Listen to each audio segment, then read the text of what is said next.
Ta-da hi friends, welcome back to the day 35. 35 రోజులు బట్టి వీడియోలు చేపించాను. Okay fine, which is a good thing. ఎందుకంటే ఒకటి అనుకొని ఇన్ని రోజులు వీడియోలు తీయటం అంటే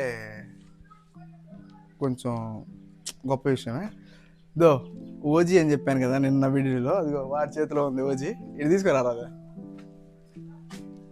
దో నా ఓజీ ఇది. దీంట్లో దగ్గర దగ్గర 200 వీడియోలు ఉన్నాయి నా యూట్యూబ్ ఛానల్లో. సుమారు 100కు పైగా ఈ ఫోన్లో తీసినవి. 1+8 ఎట్లా ఉందంటే అట్లా ఉంటుంది. సో అది నాకు ఎంతో ఫేవరెట్ అది. బాగా పోతే సో వర్క్ స్టార్ట్ చేసి ఆసేపు అయిపోయింది, టూల్ పని చేయట్లా. టైం వచ్చేసి 11:40 అట్ట అయింది, దగ్గర దగ్గర 12 అయిపోతుంది. టూల్ పని చేయట్లా, అందుకనేసి ఎట్లా బయటకు వచ్చి ఇంట్రో చేసుకుంటున్నా. రోజు టయానికి వర్క్ చేస్తున్నా కూడా లాగౌట్ అయ్యేదానికి మటుకు లేట్ అవుతూనే ఉంటుంది. నిన్నటి వీడియోలో మనం జాబ్ ఈజీ స్కామ్ గురించి మాట్లాడుకున్నాం కదా, అట్లాగే ఈరోజు కాలేజ్ గురించే మాట్లాడుకుందాం. కాలేజ్ అనేది పెద్ద స్కామ్, అది ఎట్లా చిన్నగా మాట్లాడుకుందాం. సో అది ఈరోజు టాపిక్. వీడియో నచ్చితే ఏం చేయాలో తెలుసు కదా, లైక్ చేయండి, షేర్ చేయండి. ఇంకో వీడియో కావాలనుకుంటే ఖచ్చితంగా సబ్స్క్రైబ్ చేసుకోండి. చలో, టూలు మన పని చేయట్లా ఇందాక నుంచి. కొంచెం తీరిగ్గా మాట్లాడుకుందాం, చాలా ఇంపార్టెంట్ మ్యాటర్ ఇది. ప్రతి ఒక్కరూ నెత్తిన పెట్టుకునే మ్యాటర్ ఇది యాక్చువల్లీ. సో అందుకే దాని గురించి మాట్లాడాలనిపిస్తుంది. సో మాట్లాడితే ఖచ్చితంగా. అదేదో కాదు, అందరికి తెలిసిన విషయమే. చదువు గురించి అండ్ స్కూలింగ్, కాలేజెస్, ఇంజనీరింగ్లు, బీటెక్లు, కాలేజీల గురించి ముఖ్యంగా అయితే ఈ రోజుల్లో ఎట్లా అయిపోయిందంటే, కాలేజీ ఫీజులు కట్టాలంటే ఒక తులం బంగారం కొనుక్కోవచ్చు ఒక సంవత్సరం కాలేజ్ ఫీజుకి. ఇంకా పై డబ్బులు పైన అయ్యి పెద్ద స్కామ్ ఇదంతా. ఎందుకు చెప్తున్నాను ఈ మాట, ముందు ముందు చెప్తాను మీకు. నోటి మాట కాదు, జనరల్గా నేను ఫీల్ అవుతుంది, చూస్తుంది, నాకు అనిపించింది చెప్తా. ఏముందిలే నోటితో చెప్పేసాడు వీడికి సోదులే అనుకోకండి, జస్ట్ కొంచెం వినండి, అర్థమవుతుంది. సో నేను మంచిగా 10th క్లాస్ కంప్లీట్ చేయగానే ఇంటర్లో ఏదో పొడుద్దాం అనేసి బైపీసీ తీసుకున్నా. బైపీసీ తీసుకున్న తర్వాత ఏమైందంటే, వెటర్నరీ చేద్దాం అనుకుని బైపీసీ తీసుకుందాం అనుకున్నా. వెటర్నరీకి మనం అంత బడ్జెట్ చాలా ఎక్కువ అవుతుంది అనేసి మొత్తానికి వదిలేసి నాకున్న డ్రీమ్స్ అనేవి చంపేసుకొని ఇంకా బీఫామ్లో ఎంసెట్ మీద ర్యాంక్ వస్తే బీఫామ్ జాయిన్ అయిపోయా. బీఫామ్ జాయిన్ అయిన తర్వాత first year corona wave. So first year corona వేవ్లో మొత్తం వెళ్ళిపోయినాయి. ఏంది ఫస్ట్ ఇయర్ అంతా అట్లా ఫస్ట్ ఇయర్ గడిచిపోయింది. గడిచిపోయిన తర్వాత చిన్నగా మళ్ళీ అందరూ కాలేజీకి రావడం స్టార్ట్ చేశారు. మేము కూడా వెళ్ళాం. సెకండ్ ఇయర్ నుంచి ఇక మేము ప్రాపర్గా కాలేజీకి వెళ్ళడం స్టార్ట్ చేసింది. అయితే ఎప్పుడైతే మేము కాలేజీకి వెళ్తాం స్టార్ట్ చేసామో, మా కాలేజీలో మొత్తం మాకు 34 సబ్జెక్టులు సంథింగ్ ఎన్నో ఉంటాయి బీఫామ్లో, నాకు కరెక్ట్గా గుర్తులేదు. అన్నీ పాస్ అయిపోయా, అది వేరే విషయం. ఫస్ట్ ఇయర్లో ఒక సెమ్ వెళ్ళిపోయింది. సెకండ్ ఇయర్ ఫస్ట్ ఇయర్ వెళ్ళిపోయింది. సెకండ్ ఇయర్లో ఫస్ట్ సెమ్లో 4 సబ్జెక్టులు, సెకండ్ సెమ్లో 4 సబ్జెక్టులు. ఆ 4 సబ్జెక్టులకి ప్రాపర్గా వీళ్ళు ఉండరు, ఎవరు ఫ్యాకల్టీ ఉండరు. ఆ తర్వాత వచ్చేసి మిడ్లు అవి జరుగుతాయి కదా, మిడ్స్లో మంచి మార్కులు వస్తేనే ఎండ్ ఆఫ్ ద డే మనకి ఇంటర్నల్స్ బాగా వేస్తారనమాట. ఇఫ్ ఇన్ కేస్ ఆ సబ్జెక్ట్ ఉన్న సార్లతో కానీ మేడమ్స్తో కానీ మనకి ఏదైనా క్లాష్ అయిందంటే అది మనసులో పెట్టుకొని ఇంటర్నల్స్ తగ్గించేస్తారు. సరే, వాళ్ళు ఇన్ని మనసులో పెట్టుకొని ఇన్ని చేసి ఇంత చేస్తున్నారు కదా, ఆ ఇంటర్నల్స్ మనం కష్టపడి పాస్ అయ్యి బయటకు వచ్చిన తర్వాత వీళ్ళు చెప్పే చదువు ఏమన్నా ఉపయోగపడద్దా అంటే శూన్యం. 4 సంవత్సరాలు నేను ఈ చదువు కాకుండా ఇంక దేని మీదైనా సరే కాన్సన్ట్రేషన్ చేసి కానీ నేర్చుకుని ఉంటే ఈరోజు మాస్టర్ అయిపోయి ఉంటా. మాస్టర్ 4 సంవత్సరాలు చదువుకున్నానా బీఫాము. వాళ్ళు నేర్పించింది నాకు ఇందులో కనీసం ఒక 10% అన్నా నాకు యూజ్ అవుతుందో లేదో నాకు తెలియదు, కానీ ఎక్సెప్ట్ మెడికేషన్స్ నాకు ఇప్పుడు చేస్తున్న వర్క్లో నాకు ట్యాబ్లెట్స్, డ్రగ్స్ వస్తాయి. సో బీటా బ్లాకర్స్ అంటే ఏంటి, యాంటీహిస్టమైన్స్ అంటే ఏంటి, అవి వస్తుంటాయి అన్నమాట. అవి తప్ప, అది ఫస్ట్ ఇయర్ సెకండ్ ఇయర్ ఇప్పుడు నేర్పిస్తారులే, అవి తప్ప రిమైనింగ్ 4 years ఎన్ని సబ్జెక్టులు చదువుకున్నాం, ఎన్ని చేసాం, నాట్ ఈవెన్ సింగిల్ సబ్జెక్ట్ కూడా నాకైతే ఉపయోగపడట్లేదు.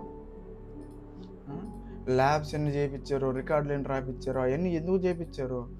దానికి బీఫామ్కి ఎట్టుంటే అసలు లైక్ ఇప్పుడు ఇంజనీరింగ్ పరిస్థితి అయితే బయట ఉద్యోగాలు లేవని తెలిసి కూడా లక్షల లక్షలు ఫీజులు కట్టి ఇంట్లో వాళ్ళు ఎట్లా చేర్పిస్తున్నారో నాకైతే అర్థం కావట్లా. లక్షల లక్షలు ఏంది? మొన్న మా ఊడొకడు జాయిన్ అవ్వాలి అని కనుక్కుంటుంటే ఒక్కొక్క కాలేజీ ఒక్కొక్క లక్ష పెంచుకుంటా పోతున్నారు తప్పితే, లక్షలు పెంచుకుంటా పోతున్నారు తప్పితే తక్కువ ఒక సామాన్యుడు చదువుకునే విధంగా లేదయ్యా. అది కేవలం నాకు చూడబోతే పేరెంట్స్ వాళ్ళే. పేరెంట్స్ ఏంటంటే మా వాడు చదువుకోవాలి, ఎంతైనా పర్లేదు చదువుకోవాలని చెప్పి కాలేజీలకి ముందు నుంచి డబ్బులు పెట్టడం అలవాటు అయిపోయి వాళ్ళు తినమరిగి బాగా ఎంతైతే ఏముందిలే చచ్చినట్టు కడతారులే ఇల్లు అన్నట్టుగా ఇష్టం వచ్చినట్టు కాలేజీలు పెంచుకోబోతున్నారు ఫీజులని. ఏంది 3 లక్షలు ఏంది, 4 లక్షలు ఏంది? ఇంజనీరింగ్కి 3 లక్షలు అంట సంవత్సరానికి. ఒక సంవత్సరానికి 3 లక్షలు 2 టర్మ్స్లో కట్టాలంట కేఎల్ యూనివర్సిటీలో. ఇప్పుడు వాడు బయటకు వచ్చి వాడు ప్యాకేజ్ ఎంత వస్తుంది మనం మాట్లాడుకుందాం. 6 LP సరే 8 LP వస్తుంది. 8 LP అంటే మంత్లీ ఎంత వస్తుంది? ఒక 60-65 ఆ రేంజ్ వస్తుందేమో. ఒరే నాయన, వాడు ఇప్పుడు నీకు తెచ్చిన 4 సంవత్సరాలు 4 మూలలు వేసుకున్నా కూడా 12 లక్షలు పెట్టి ఏదైనా బిజినెస్ స్టార్ట్ చేసుకున్నా కూడా వాడు దర్జాగా బతికేస్తాడు. ఈ విషయం పేరెంట్స్కి తెలియాలి ముందు. ఏదో మా ఊరిని గుడ్డిగా చదివిస్తున్నాం, వాడు చదువుతున్నాడు పాస్ అవుతున్నాడులే అనుకుంటే కాదు. ఉండాలి, పేరెంట్స్కే ఉండాలి ముందు. చదివించడం మంచిదే, కానీ అది మనం చదివిస్తుంది ఎంతవరకు ఉపయోగపడుతుంది ఏంటి అని కనీసం ఉండాలి. ఒకడికేమో చదువు ఇష్టం ఉండదు, వాడినేమో MBBS చేయాలని చూస్తారు. వాడి వల్ల యాడ్ అవుద్ది, యాడ్ చదవగలుగుతాడు వాడు. డబ్బులు ఏమో లక్షలు పెడతారు, పెట్టిన తర్వాత వాడు దేనికి పనికి రాకుండా పోతాడు చదవలేక. నీకు ఇంతంత పోసాము, ఇంతంత చేసాము, ఇన్ని లక్షలు పెట్టాము, నువ్వు చివరికి ఎట్లా మిగిలిపోయావు అని అంటారు. వాడి చేతకంగా వాడు యాడ్ నుంచి చేస్తాడా? ఎక్కడి నుంచి చేస్తాడు వాడు చేతకంగా? అదే వాడికి వచ్చిందే నచ్చిందే వాడి చేత కొంచెం పెట్టి చేయించినా వాడు వస్తాడు కదా. అవన్నీ అవసరం లేదు. మా వాడు ఇంజనీరింగ్ చేయాలి, మా వాడు లక్షలు చంపేయాలి. లక్షల వరకు రావండి. నాకు వచ్చే ఆఫ్టర్ ఆల్ 20K శాలరీకి చంపుతున్నారు అట్లా పిండి పప్పు చేస్తున్నారు. 20,000 శాలరీ, లక్షలు వచ్చేవాడి పరిస్థితి అట్టే ఉంటుంది. లక్షలు వచ్చినట్టే ఉంటుంది, వాడి పని అట్లనే ఉంటుంది. మా ఇంట్లో వాళ్ళు నా ఇంట్లో ఈ మాదిరి పని చేస్తాను చూసి ఎందుకురా ఈ పని నీకు అవసరమా మానేసి అని అన్న రోజులు కూడా చాలా ఉన్నాయి నాతోనే. కానీ మానేస్తే అట్టలే అనేసి చేయటం తప్పితే మానేసి ఏం చేస్తామంటే ఏమో తెలీదు. సో అది ఆలోచించుకోండి వన్స్ మీ పిల్లల్ని కాలేజీలో లక్షలు పెట్టి జాయిన్ చేసే ముందు. నేను ఇంకోటి, ఎవరైతే చేతి పని నేర్పించకుండా వాడిని డైరెక్ట్ కాలేజీలోనే దింపాలి, వాడు కాలేజీలోనే బతకాలి, ఉద్యోగమే చేయాలి అనుకుంటారో ఖచ్చితంగా చెప్తున్నాను, ఈ రోజు కాకపోయినా ఏదో ఒక రోజు మీ పిల్లకి రోడ్డు మీద పట్టడం గ్యారెంటీ. చేతి పని ఏదైనా నేర్పిండి. మీ కొడుకు మీరు బేల్దార్ పని చేస్తున్నారంటే మీ కొడుకుని ఒక ఆర్కిటెక్ట్ చేయండి. ఆర్కిటెక్ట్ చేస్తే మీరు ఒక ఇల్లు తీసుకున్నారనుకోండి కట్టేదానికి కాంట్రాక్టు, మీ కొడుకు చేత డిజైన్ చేయించి ఒక మంచి ఇల్లు కట్టారంటే ఆటోమేటిక్గా మీ దగ్గరికి పని వస్తుంది, మీ కొడుక్కి పని వస్తుంది, మీకు పని వస్తుంది. ఇంటికాడ ఇద్దరు ఉండి పని చేసుకోవచ్చు. అంతేగాని వాడిని అమెరికా పంపించాలి, వాడిని హైదరాబాద్ పంపించాలి, బెంగళూరు పంపించాలి అనేసి మూర్ఖంగా పని చేయకండి. వాడికి పెయింటింగ్ ఇష్టం అంటే పెయింటింగ్ నేర్పిండి. ఎందుకంటే ఒక 20 సంవత్సరాలు 25 సంవత్సరాలు సఫర్ అయ్యేది వాళ్ళ పేరెంట్స్కి తెలియదు. వాళ్ళు చూసినవి వేరే, ఆ రోజులు వేరే, ఈ రోజులు మారిపోయినాయి. ఎందుకు చెప్తున్నానో కొంచెం అర్థం చేసుకోండి. వాడికి ఏ పని ఉంటే వాడు కానీ ఆమె కానీ ఏ పని అంటే ఆ పని చేయించండి. అందులో చేయకపోతే ఏం చేస్తారో అది మీ ఇష్టం. అర్థమైందా? అంతేగాని మీరు చెప్పింది ఫోర్స్గా చేయించాలి అని కానీ చూసారంటే తప్పకుండా వాడు దేనికి పనికిరాకుండా పోతాడు. అది నా దృష్టిలో. కనీసం ఏదో ఒక చేతి పని ఉండాలి. ఏమైనా తప్పు మాట్లాడుంటే వెనక్కి తీసుకుంటే కామెంట్ చేయండి. నిన్న జాబ్ ఈజీ స్కామ్ అనేసి పెట్టిన మేబీ అది ఎట్లా అనిపించిందో మీకు కింద కామెంట్ సెక్షన్లో కామెంట్ చేయండి. లైక్ అదే ఇట్లా డైలీ ఒక కంటెంట్ మీద మాట్లాడితే మనకి యూజ్ అవుతుంది కదా అనేసి మాట్లాడుతున్నాను. ఇవేదో నేను స్క్రిప్టులు రాసి బట్టి చెప్పేవి కాదు, నేను ఫీల్ అవుతుంది మీతో షేర్ చేసుకుంటున్నా అంతే.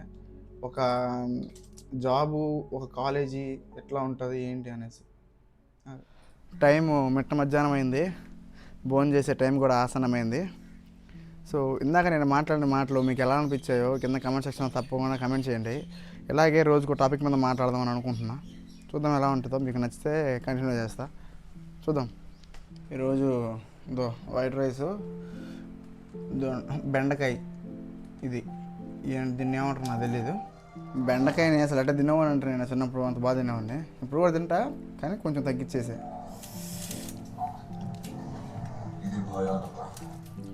ఈరోజు లాగౌట్ అయ్యేసరికి చీకటే పడింది. 8:30 అయిపోయింది టైము. నీలంగా ఉండాల్సిన ఆకాశం నల్లంగా మారిపోయింది. ఒక్కోసారి అంతే, ఎంత ఫాస్ట్గా చేసినా ఎన్ని చేసినా అయిపోతూనే ఉంటుంది టైము. ఇప్పుడు అయిందా, ఇప్పుడు నేను జిమ్కి వెళ్ళాలి. అక్కడి నుంచి మళ్ళీ ఇంటికి వచ్చి మళ్ళీ ఎడిటింగ్ చేసి పండుకొని మళ్ళీ ఉదయాన్నే సేమ్ డ్యూటీ. సో ఈరోజు మీకు టాపిక్ నచ్చిందని అనుకుంటున్నా. ఇన్ కేసు నచ్చితే రేపు ఏ టాపిక్ మీద చేయాలో కింద కామెంట్ సెక్షన్లో కామెంట్ చేయండి మర్చిపోకుండా. దాని గురించి నాకేమనిపించిందో నేను మాట్లాడతాను అనమాట. సో ఇంకా మళ్ళీ రేపు సరికొత్త వీడియోతో కలుసుకుందాం. అంటిల్ దెన్ తెలుసు కదా, నేను మీ notes magic diaries of lights and ఇంకా love you all. Bye bye bye bye.